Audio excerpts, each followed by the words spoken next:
Welcome two movie वाला। इस बात पे कोई शक और दो राय नहीं है कि पिछले 10 साल के सबसे बेहतरीन मूवीज़ का जब कभी नाम लिया जाएगा तो उसमें आपको डून पार्ट 1 और डून पार्ट 2 को ज़रूर रखना होगा।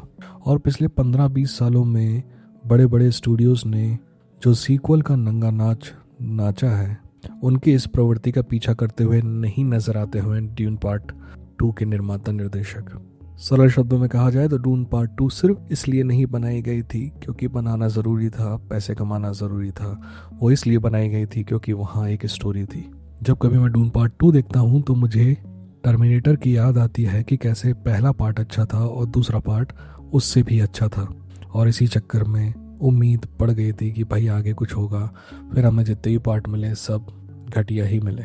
उम्मीद है कि ऐसा कुछ ड्यून के साथ नहीं होगा। पर हाल ही के दिनों में हमें ड्यून 3 का टीज़र दिखाई दिया और जैसे ही हम टीज़र देखते हैं एक चीज़ जो हमारे दिमाग में घर कर लेती है वो ये कि क्या पॉल एट्रेइडिस अब इस कहानी का हीरो नहीं रहा? क्या उसने जिस दुनिया को बचाया था वो खुद ही उसके लिए सबसे बड़ा खतरा बन चुका है? इसका ट्रेलर या टीज़र देख के तो ऐसा ही लगता है। ये ट्रेलर हमें आगे आने वाले किसी बड़े युद्ध का वादा नहीं करता है, बल्कि दिखाता है कि पूरी दुनिया शायद एक ही आदमी से डरी हुई है और वो है पॉल एट्रेइडिस। ट्रेलर के शुरू में ही पॉल पर आरोप लगाया जाता है कि उसने हजारों दुनिया तबाह कर दी हैं, पूरी गैलेक्सी पर कब्जा कर लिया है।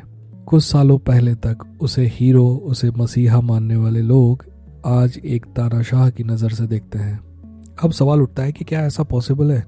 सच कहूँ तो जिस दुनिया में ये फिल्म है उस दुनिया में ये पॉसिबल है। ड्यून की इस दुनिया में कोई भी किरदार कहीं भी ब्लैक एंड वाइट नज़र नहीं आता है, एक दो को छोड़ के। किसी के लिए कोई अच्छा है तो किसी और के लिए कोई अच्छा। किसी का फ्रीडम फाइटर, किसी का टेररिस्ट है तो किसी का टेररिस्ट किसी और का फ्रीडम फाइटर। किसी के लिए कोई तानाशाह है तो किसी के लिए वो कानून व्यवस्था बनाए रखने वाला है। और इंटरेस्टिंग बात यह है कि लगभग हर नज़रिए से हर किरदार सही नज़र आता है। इसीलिए इस मूवी के जितने भी टकराव हैं वो नेचुरल नज़र आते हैं, ना कि बनाए गए आर्टिफिशियल कॉन्फ्लिक्ट। अगर आपने सिर्फ मार्वल या डीसी कॉमिक्स की सरफेस लेवल की साईफाई मूवीज़ देखी हैं जहां कहानी गुड वर्सेस ईवल तक सीमित रह जाती है तो मेरा यकीन मानिए डून उनसे कहीं बेहतर मूवी है। ये आसान रास्ता नहीं चुनती है बल्कि आपको सोचने पर मजबूर करती है कि अगर दुनिया बचाने वाला इंसान ही खुद दुनिया के लिए खतरा बन जाए तो कौन सही है और कौन गलत।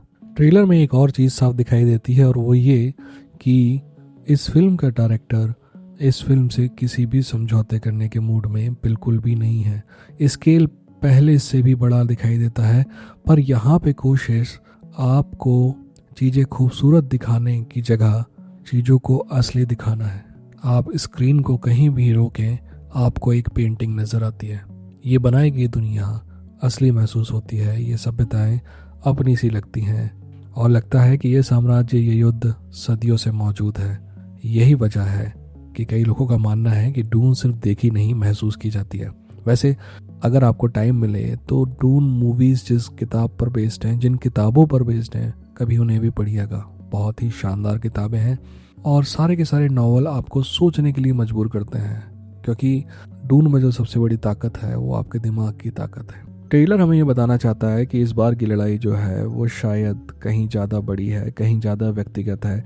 जैसे जैसे लोग पॉल के प्रति अपनी भावनाएं बदलते हुए देख रहे हैं ऐसा लगता है कि पॉल भी बहुत सारे इनर कॉन्फ्लिक्ट में फंसा हुआ है। उसे भी शायद असली पॉल नज़र नहीं आ रहा है। उसका संघर्ष फिजिकल नहीं है, मानसिक है और यही मानसिक संघर्ष इस फिल्म को बाकी ब्लॉकबस्टर से अलग बनाता है। वैसे इस ट्रेलर में शांति की बात भी होती है पर जैसे ही ये बात होती है कोई ये कह देता है कि ये बात शांति की नहीं है, तुम्हें ख़त्म करने की योजना है। बस इसी एक लाइन से समझा जा सकता है कि इस फिल्म में राजनीति, धोखा, विश्वास और सत्ता का संघर्ष पहले से कहीं ज़्यादा खतरनाक होने वाला है, या कहा जाए कि कहीं ज़्यादा खतरनाक रूप से पेश किया जाने वाला है। देखिए बात बहुत सिंपल सी है। क्या ये फिल्म मैं किसी कलाकार के लिए देखने वाला हूँ, किसी स्केल के लिए देखने वाला हूँ या फिर स्पेशल इफेक्ट के लिए देखने वाला हूँ? यार अगर ये सब देखना होता तो मैं डीसी और मार्वल कॉमिक्स से बाहर ही नहीं आता। ये मूवी मैं डेनिस वेल्न्यू के लिए देखना चाहता हूँ। सच कहूँ, जब ये पूरा ट्रेलर मैं देखता हूँ ना, तो मुझे एक कोशिश नज़र आती है कुछ मेन स्ट्रीम टाइप की मूवी बनाने की।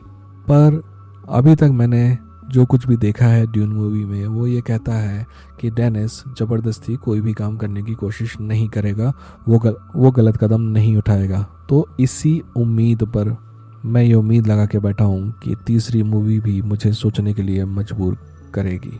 पर अंत में देखिए, ये ट्रेलर पूरी फिल्म का एक छोटा सा नमूना भर है। इससे हम मूवी जज तो कर नहीं सकते। आगे जो चीज़ें हमें पढ़ने को मिलेंगी, समझने को मिलेंगी, वो इस मूवी के बारे में हमें और जानकारी देंगी। तो बने रहिए इस चैनल पर। मिलते हैं अगली वीडियो के साथ। अपना ख्याल रखिए, अपनों का ख्याल रखिए।